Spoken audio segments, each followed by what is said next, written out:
신명기 5장 1절부터 21절까지만 함께 읽겠습니다.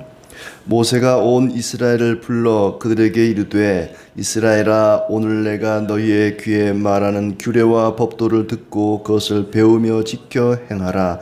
우리 하나님 여호와께서 호렙산에서 우리와 언약을 세우셨나니 이 언약은 여호와께서 우리 조상들과 세우신 것이 아니요 오늘 여기 살아있는 우리 곧 우리와 세우신 것이라. 여호와께서 산 위 불 가운데에서 너희와 대면하여 말씀하시매 그때에 너희가 불을 두려워하여 산에 오르지 못하므로 내가 여호와와 너희 중간에 서서 여호와의 말씀을 너희에게 전하였노라. 여호와께서 이르시되 나는 너를 애굽 땅 종되었던 집에서 인도하여 낸 네 하나님 여호와라. 나 외에는 다른 신들을 내게 두지 말지니라. 너는 자기를 위하여 새긴 우상을 만들지 말고 위로 하늘에 있는 것이나 아래로 땅에 있는 것이나 땅 및 물속에 있는 것에 어떤 형상도 만들지 말며 그것들에게 절하지 말며 그것들을 섬기지 말라. 나 내 하나님 여호와는 질투하는 하나님인즉 나를 미워하는 자의 죄를 갚되 아버지로부터 아들에게로 3, 4대까지 이르게 하거니와 나를 사랑하고 내 계명을 지키는 자에게는 1000대까지 은혜를 베푸느니라. 너는 내 하나님 여호와의 이름을 망령되이 일컫지 말라. 나 여호와는 내 이름을 망령되이 일컫는 자를 죄 없는 줄로 인정하지 아니하리라.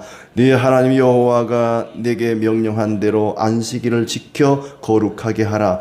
엿새 동안은 힘써 내 모든 일을 행할 것이나 일곱째 날은 내 하나님 여호와의 안식일인즉 너나 내 아들이나 내 딸이나 내 남종이나 내 여종이나 내 소나 내 나귀나 내 모든 가축이나 내 문 안에 유하는 객이라도 아무 일도 하지 못하게 하고 내 남종이나 내 여종에게 너같이 안식하게 할지니라. 너는 기억하라. 네가 애굽 땅에서 종이 되었더니 네 하나님 여호와가 강한 손과 편팔로 거기서 너를 인도하여 내었나니 그러므로 네 하나님 여호와가 내게 명령하여 안식일을 지키라 하느니라.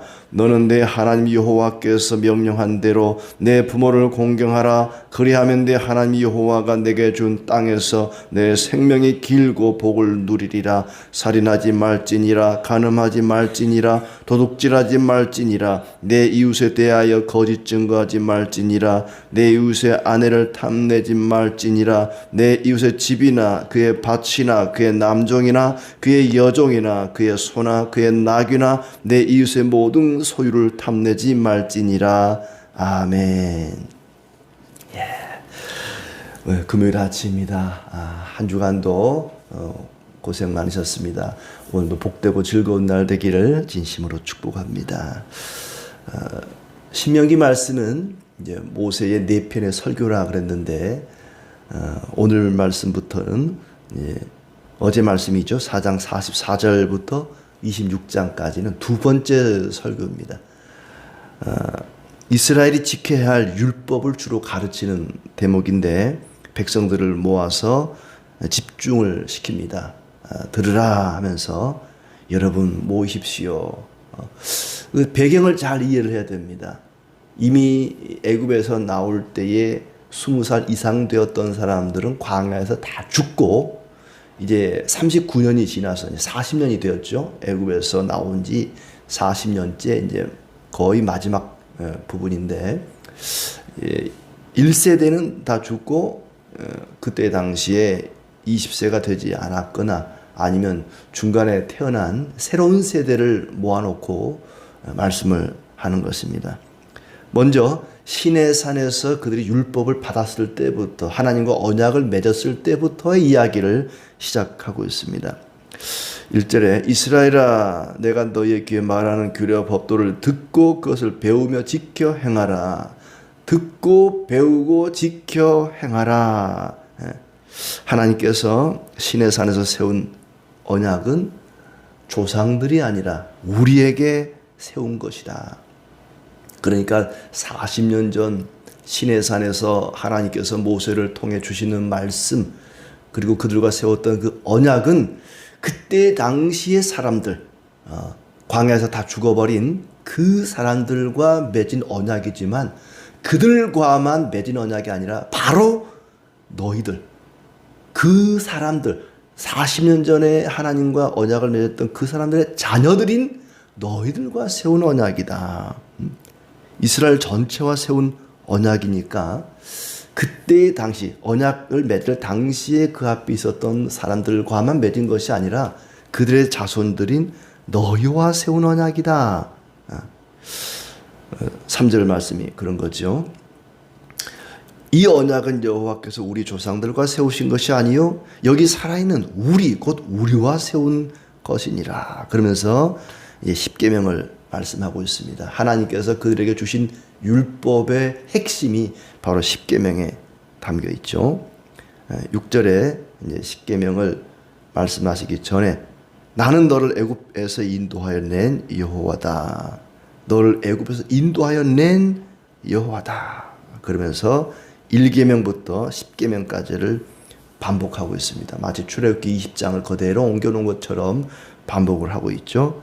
1계명 7절에 하나님 외에 다른 신을 섬기지 말라. 2계명은 8절부터 10절까지 우상을 만들지도 말고 섬기지도 말라. 그것은 하나님을 미워하는 죄다. 그랬고 11절은 3계명 여호와 이름을 망령도 일컫지 말라. 12절부터 15절은 4계명 안식일을 지켜 거룩하게 하라.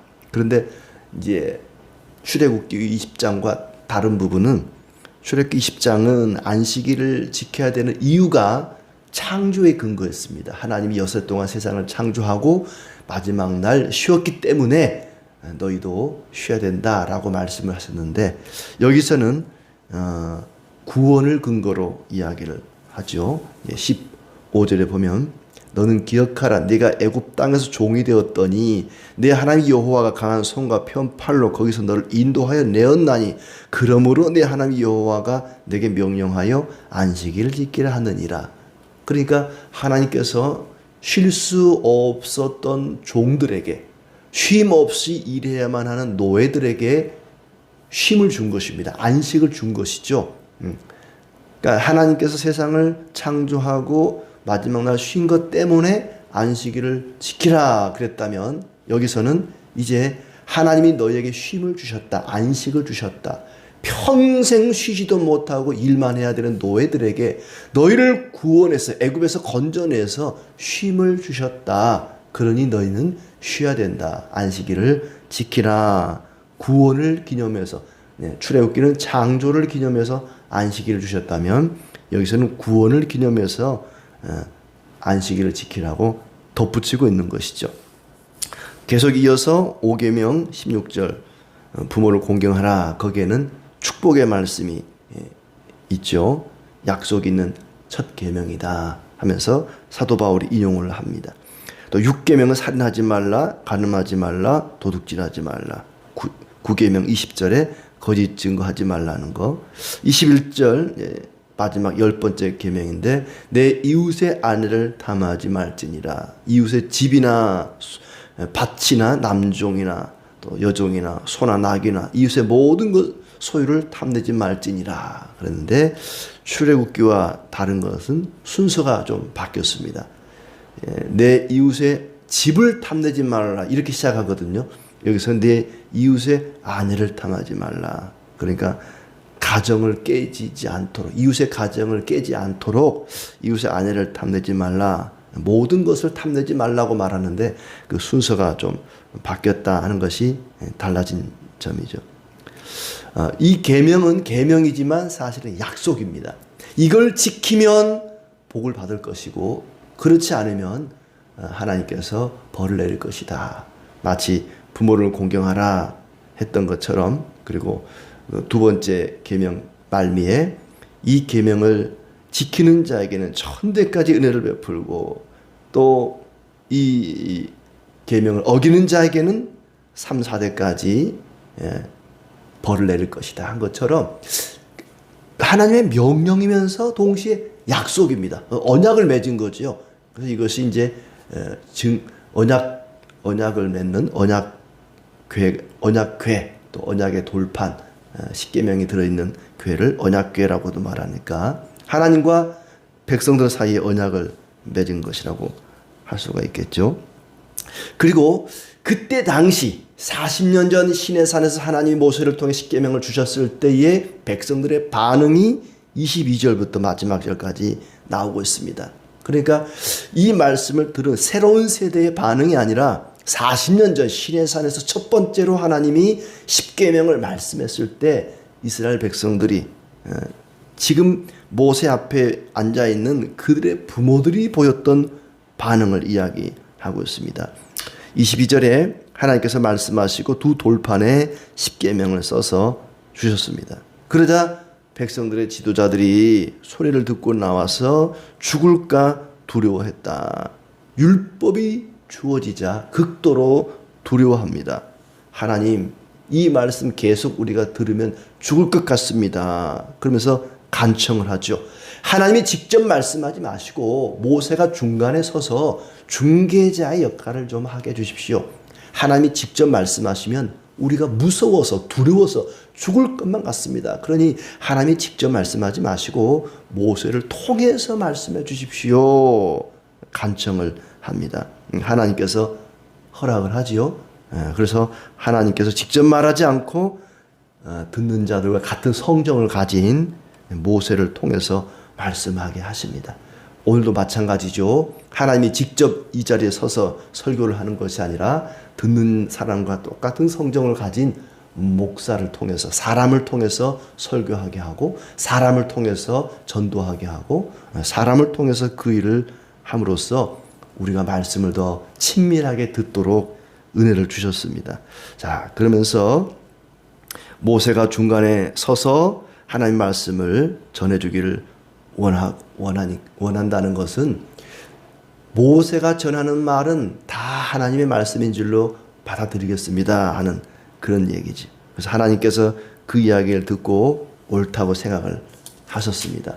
28절에 여호와께서 너희가 내게 말할 때에 너희가 말하는 소리를 들으신지라 여호와께서 내게 이르시되 이 백성이 내게 말하는 그 말소리를 내가 들은즉 그 말이 다 옳도다. 그래, 너희들 말이 맞다.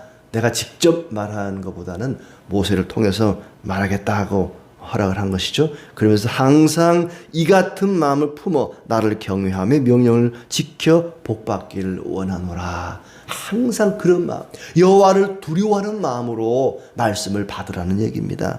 그래서 하나님을 경외하고 하나님 명령을 지켜서 복받기를 원한다. 그것은 지금도 마찬가지죠. 하나님은 우리가 하나님을 두려워하는 마음, 경외하는 마음으로 말씀을 듣고 지킴으로 복받기를 원하십니다.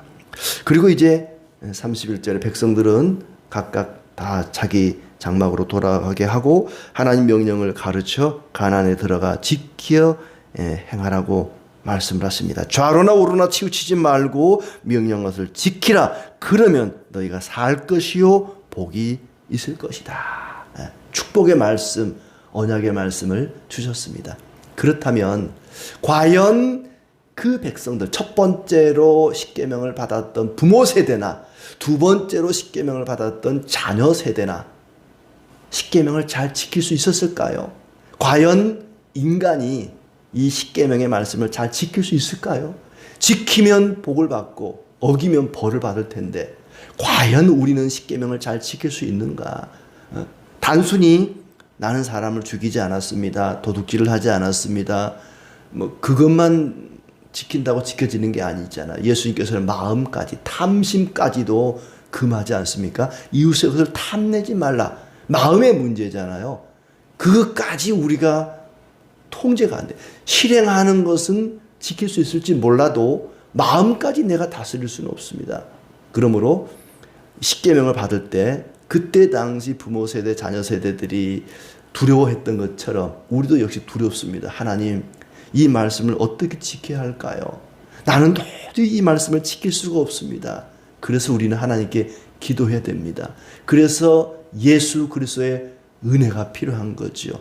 주님의 공로를 의지해서 주님, 내 힘으로는 지킬 수가 없습니다. 은혜를 베푸셔서 이 말씀대로 살게 하옵소서 하면서 우리는 하나님께 기도해야 할 것입니다. 자, 이미 구원을 받은 자로서 지키는 거죠. 구원 받은 자들에게 주신 계명입니다. 너희가 이걸 힘써 지켜 구원을 받으라고 준 것이 아니라 이미 구원을 받았으니 이 말씀을 감사함으로 지키라 명령하신 것이고 언약하신 것입니다. 그러므로 우리는 구원받은 자들로서 하나님의 말씀대로 살아갈 수 있도록 간구하고 또 힘써야 할 것입니다. 자, 그렇다면 오늘 우리가 하나 더 생각해 볼 부분은 왜 십계명을 지키라고 하는가? 왜 자녀 세대들에게 십계명을 율법을 지키라고 말씀하시는가? 하나님께서 모세를 통해서 십계명을 주신 것은, 율법을 주신 것은 지금 모세 앞에 앉아 있는 자녀 세대가 아니라 부모 세대입니다. 부모들에게 십계명을 주셨으면 부모들만 지키면 되지 왜 부모들이 받은 말씀을 자녀들이 지켜야 되는가? 왜 1세대가 받은 말씀을 2세대까지 지켜야 되는가? 십계명을 처음 받은 사람들만 지키면 되지 왜 굳이 새로운 세대들에게까지 십계명을 지키라고, 율법을 지키라고 명령하는가? 그것은 아까 3절에 말씀하신 것처럼 하나님께서 부모들에게 언약을 맺은 것은 바로 그 자녀들에게도 함께 언약을 세운 것이다. 부모들만 하나님께 계명을 받은 것이 아니라, 부모들만 하나님의 명령 율법을 받은 것이 아니라 너희들도 동시에 같이 받은 것이다. 하나님께서는 그 백성들에게 언약을 세운 것입니다. 단순히 그 부모 세대만 아니라 이스라엘이라고 하는 그 백성 전체와 언약을 맺은 것이죠. 우리는 새로운 세대인데 부모 세대에게 주신 말씀을 왜 우리가 굳이 지켜야 되는가? 이 말씀은, 이 계명과 율법은 부모 세대가 받은 것이니 자녀인 우리는 상관없다.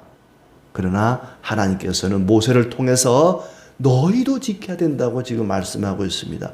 부모에게 주신 말씀이지만, 부모에게 주신 율법이지만 그것은 너희도 지켜야 된다. 왜냐하면 너희도 이스라엘 백성이기 때문에, 너희도 하나님의 백성이기 때문에 너희도 지켜야 된다.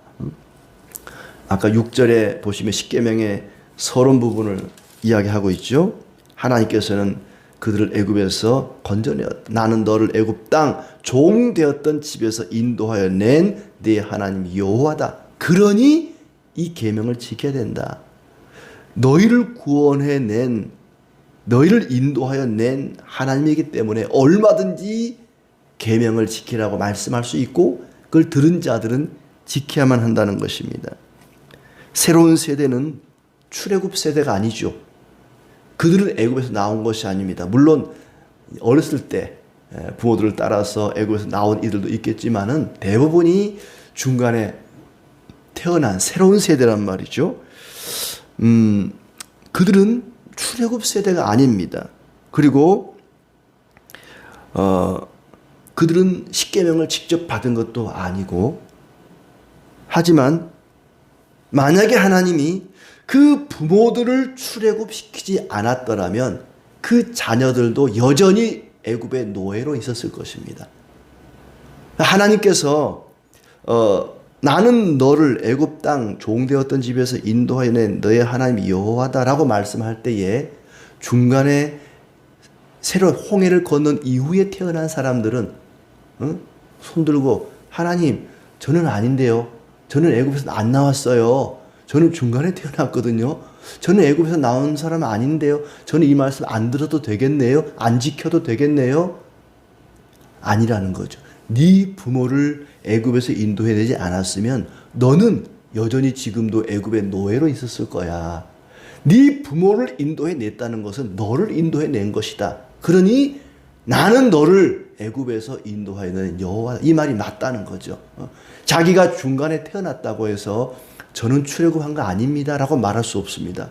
부모를 인도해낸 것은 곧 그 사람을 인도해낸 거지요.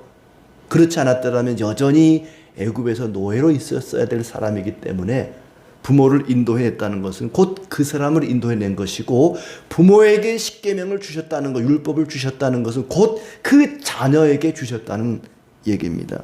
그러니 너도 이 계명을 지켜야 된다. 오늘날은 개인의 선택을 대단히 중요하게 여깁니다. 예전에는 우리 부모 세대는 얼굴도 안 보고 뭐 시집 가고 장가 가고 그랬다 그러지 않습니까? 부모가 하라 그러면 그냥 해야 됐습니다. 너 누구네 집 막내 아들이랑 결혼해. 그러면 얼굴도 안 보고 그냥 결혼하고 그랬는데 지금은 그랬다가 큰일 나죠. 그건 아빠 세대고 우리는 달라요. 이제는 부모가 자녀를 간섭할 수가 없습니다. 자녀가 나 누구랑 결혼하겠다 그러면 부모가 말릴 수가 없어요. 개인의 선택을 대단히 중요하게 여기는 시대죠. 신앙도 마치 그와 같이 여기는 시대가 되어버렸습니다. 강요를 할 수가 없습니다. 너 교회 가야 된다, 예수 믿어야 된다, 부모가 얘기하면은 마치 매너 없는 사람처럼 그렇게 여겨지고, 전도도 그렇죠. 뭐 신앙을 마치 강요하는 것처럼, 그래서 뭐 전도 금지법을 만든다느니, 포교 금지법을 만든다느니, 신앙은 개인의 영역에 맡겨야지. 왜 신앙을 강요하느냐? 왜 전도를 하느냐? 못하게 해라. 그것이 마치 가족들에게도, 자녀들에게도 그대로 적용이 되는 것처럼 부모 신앙은 부모 신앙이고 내 신앙은 내 신앙이고 강요하지 마세요. 간섭하지 마세요. 내 마음대로 할 거예요. 그래가지고 어떤 목사님은 주일 아침만 되면 아들이 절에를 간다는 거예요.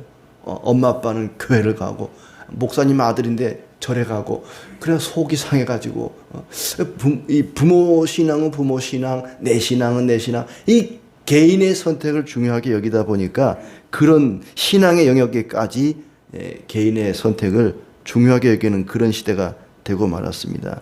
마치 신앙을 얘기하지 않는 것, 신앙을 강요하지 않는 것이 교양인 것처럼 그렇게 여겨져 버렸습니다. 그러나 하나님은 1세대만을 위해서 이스라엘을 구원하지 않았습니다. 부모 세대만을 위해서 이스라엘을 구원한 것이 아니라 그 자녀 세대까지 이스라엘 전체를 향해서 언약을 맺으신 것이죠.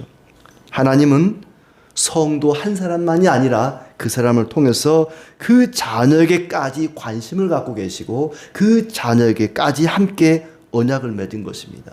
하나님께서 아브라함에게 뭐라고 말씀하십니까? 나는 너와 내 자손의 하나님이다. 나는 너와 내 자손의 하나님이 될 것이라고 말씀하십니다. 또 신약 성경에는 뭐라고 얘기합니까? 주 예수를 믿으라. 그리하면 너와 내 가정이 구원을 받을 것이다. 주 예수를 믿으라. 그리하면 네가 구원을 받을 것이다. 이렇게 말하지 않고 너와 내 집, 집이라는 건 건물을 말하는 게 아니라 그 속에 살고 있는 가족을 얘기하는 거죠. 주 예수를 믿으면 너와 함께 네 가족들이 구원을 얻게 될 것이다 라고 말씀하십니다. 그래서 우리는 부모가 예수님을 믿으면 한 사람만 믿어도 자녀에게 유아 세례를 베풀지 않습니까? 그것이 그래서 그런 것입니다. 나 한 사람만을 위해서 하나님이 복음을 주신 것이 아니라 나로 인해서 내 가족들, 자녀들, 내 주변 사람들까지 함께 복을 받게 하려고 나에게 복음을 주셨습니다. 부모로서 자녀에게 하나님을 알리고 신앙을 가르치는 것은 반드시 해야 할 일이고 대단히 중요한 일입니다. 그러나 그것은 강제로 강요를 해서 될 일은 아닙니다. 분노하면서 너 예수 안 믿으면 교회 안 가면 너 집 나가, 우리 인연 끊자, 뭐 이런 식으로 해가지고는 해서는 안 될 것입니다. 친절과 기쁨과 감사와 그리고 기도를 통해서 자녀가 하나님을 알게 하고 하나님을 의지하고 그리스도를 믿도록 우리는 힘써 기도하고 복음을 전해야 할 것입니다. 그럴 때 나로 인하여 나와 가족들, 자녀들, 내 주변 사람들이 복을 받는 축복의 근원, 축복의 통로가 될 것을 확신합니다. 그런 은혜가 있기를 진심으로 기원합니다.